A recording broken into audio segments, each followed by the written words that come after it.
good, YouTube? It's your boy G1GB Nigel back here with another video, and today is a very highly requested video. It's a question that lately I've been getting here a lot on: how much did I pay for my Hellcat? How much was this to fix this? How much was that? How much money have you put into the car? Today I will be answering all those questions in this video. If this is your first time seeing me on the screen, please make sure you hit that sub button, drop a like, and drop a comment. Let's go. So we got a full breakdown list here. We're gonna start off with my Hellcat itself. OKQ helped me find the car. It came all the way down from New Jersey. Pretty good deal. If I actually would have known how much work I had to put into it, I probably would have found another car. But the base price was $43,000. First mod, of course, man. I wanted to get them ugly, hideous Hellcat wheels off my car. I didn't want them. They weren't aggressive enough for me. But those were $1,000. Those were a flat $1,000. Had to get them mounted, so it was like another $130. And I took the back tires, well, I took the front tires off the stock Hellcat wheels and put them on the front, and then I bought some $700 Nittos from my homeboy, 315s to go in the back. You know, you gotta have them big meat Larry Hoovers. So all that was said and done, the rims were $1,200, putting those on the car. Next, I was driving the car for a couple days. Got to leave my garage and found out that my radiator was leaking. I did not go to Dodge for this. I went to an actual local parts store down here. The radiator ran me $270. And y'all know, to get to the radiator, which is not necessarily a stupid thing, but you got to take the bumper off. You got to take the oil cooler off. Headlight got to come out. It's a lot of shit you got to move out the way just to get to the radiator itself. That labor ran me $250. So that's $480 for a radiator, bro. The list goes on. Now I've driven the car for a couple days. My temp tag is expired. Now I'm going to get my tag at the tag office, and they tell me I need inspection. It gets real. Took the car to get the inspection. The dude found all kind of frame damage, crunched up upper frame rail, bottom frame rail had a hole in it. I was really mangled and put together back like a Lego. Had to get all these frame parts because I wanted the car fully fixed how it was supposed to be before I took it back to the inspector. I didn't want to have no issues, no problems later on down the road. So if I was to get into another accident, you know, God forbid, gonna knock on some wood, I wanted to make sure my safety was 100% as well if I'm gonna be driving the car. I mean, it is a Hellcat, you know how that goes. First bottom frame rail part that I had to get, that was $240 from the Dodge dealership.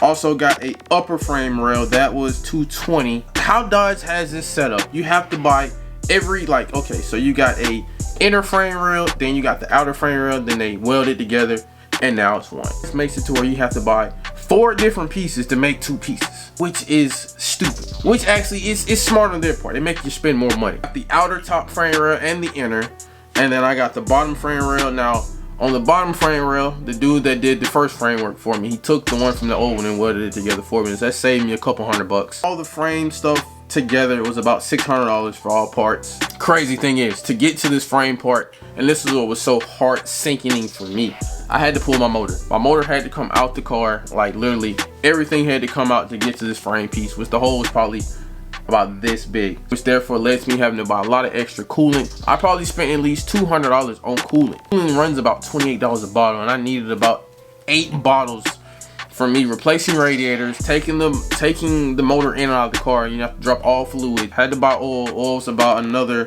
$200 for the course of oil to go into the car. My engine removal, shout out to them boys down in Wicked Wrench. My engine removal was $1,900. Now that's a ballpark range. It was a little bit higher than that total wise, but that's ballpark. They took my motor out, held my motor down in their shop until I was able to get all the framework and stuff finished, and brought the car back to them. They put it back in. So that was engine removal and putting it back in to make sure everything was running smoothly. Finally got everything fixed, finished, took it to the inspector, passed it, good to go. We rolling, bought the car. This was a noise that I have been hearing for all Mopar people. I'm telling y'all this now. If you hear a clicking sound, it is your drive shaft. To letting you know this now, OKQ had the same issue with his SRT Jeep. He was hearing a clicking sound, his drive shaft and transfer casing going out. I heard that same clicking sound. My drive shaft ended up going out, and also I had another homeboy with his Hemi. His drive shaft went out. He heard the same clicking sound. I'm like, man, I don't know what it is. Never could figure it out. I'm filming content down in the A. I just hear this loud, like, banging noise. Kind of sounded like. So I'm like, what is that? It's a rubber boot that holds the drive shaft in place. That was terrible, like, technology to build on Dodge's part. That broke. It busted my drive shaft. The shaft was in here just willy-dilly. And I'm like, this is all I'm hearing. The car home from the A, and took it to the shop the next day. Now I have a one-piece aluminum, I think APR racing drive shaft in there, $1,300, and there's another $250 for labor. I actually left this out. So the framework that was done was a lot of framework that needed to get all these parts to go in the correct spots and make sure they were good, make sure the car is 100% fully sound. The first framework I had done was at Green's Paint and Body. That was the upper. They kind of halfway did it, you know, just so I could try to pass my inspection, which they ended up failing anyway.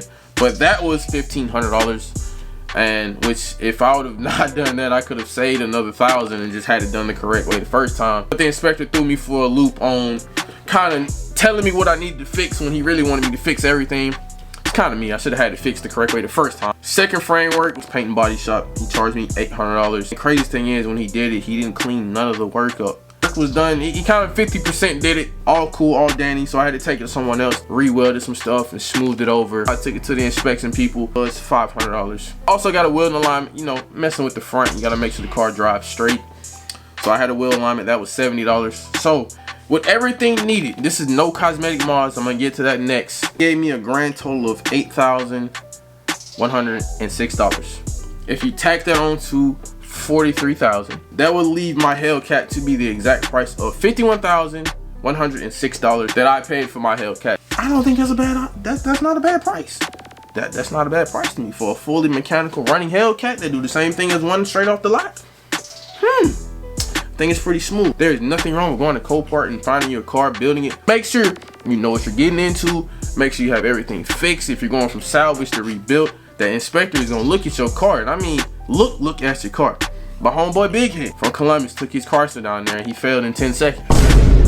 My boy don't be bullshit. We're gonna get into the cosmetic mods right here, and this is not too many cosmetic mods that I've done, but everything that I did was a small detail that kind of changed the look of my whole car. The SRT Hellcat badge that lights up, that was $450. Got stars in the ceiling, that ran me $550.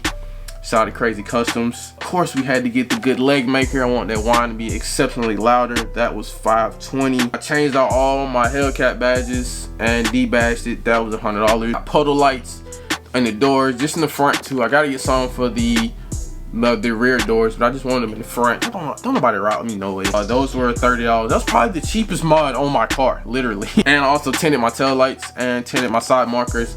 That was $150. So all in all total, that is $2,580 for all cosmetic mods. If you add everything together for both, $10,686. Total everything on my Hellcat right now as it is today, $53,686 for a fully running Hellcat with all my mods, cosmetics, and mods to make it fully legal to be on the road. Not bad. That's pretty decent for a Hellcat, you know? But some of these prices now, they one of these dealerships, they're 70 and up. You might pay $70,000 for a Hemi, bro.